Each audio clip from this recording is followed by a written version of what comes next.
ರೀಸೆಂಟಾಗಿ ಈ ಮಿಲೆಟ್ ದೋಸೆ ಪಿಕ್ನ ನಾನು ಪೋಸ್ಟ್ ಮಾಡಿದ್ದೆ. ಸುಮಾರು ಜನ ಇದರದೊಂದು ವಿಡಿಯೋ ಮಾಡಿ ಹಾಕಿ ಅಂತ DM ಮಾಡಿದ್ರು.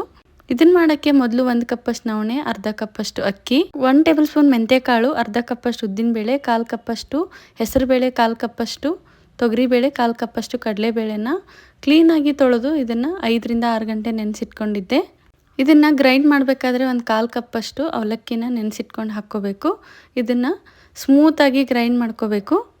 ನಾವು ರೆಗ್ಯುಲರ್ ದೋಸೆ ಹೆಂಗೆ ಮಾಡ್ತೀವಿ ಅದೇ ಥರನೇ ರುಬ್ಕೊಂಡು ಇದನ್ನು ಓವರ್ನೈಟ್ ಫರ್ಮೆಂಟೇಷನ್ ಮಾಡಿಕೊಂಡು ಬೆಳಗ್ಗೆ ಟೈಮಲ್ಲಿ ಇದಕ್ಕೆ ಒಂದು ಸ್ವಲ್ಪ ಉಪ್ಪು ಹಾಕ್ಕೊಂಡು ಮಿಕ್ಸ್ ಮಾಡ್ಕೋಬೇಕು. ಸೋಡಾ ಏನು ಹಾಕೋ ಅವಶ್ಯಕತೆ ಇಲ್ಲ. ದೋಸೆ ಹಂಚಿನ ಮೇಲೆ ಎಷ್ಟು ತೆಳ್ಳಗೆ ಬೇಕೋ ಅಷ್ಟು ತೆಳ್ಳಗೆ ಹಾಕ್ಕೊಂಡು ಇದ್ರ ಮೇಲೆ ಒಂದು ಸ್ವಲ್ಪ ಎಣ್ಣೆ ಬೆಣ್ಣೆ ಹಾಕ್ಕೊಂಡು ತಿಂದರೆ ಟೇಸ್ಟ್ ಮಾತ್ರ ಸೂಪರ್ ಆಗಿರುತ್ತೆ ಮತ್ತು ಆರೋಗ್ಯಕ್ಕೂ ಬಹಳ ಒಳ್ಳೆಯದು.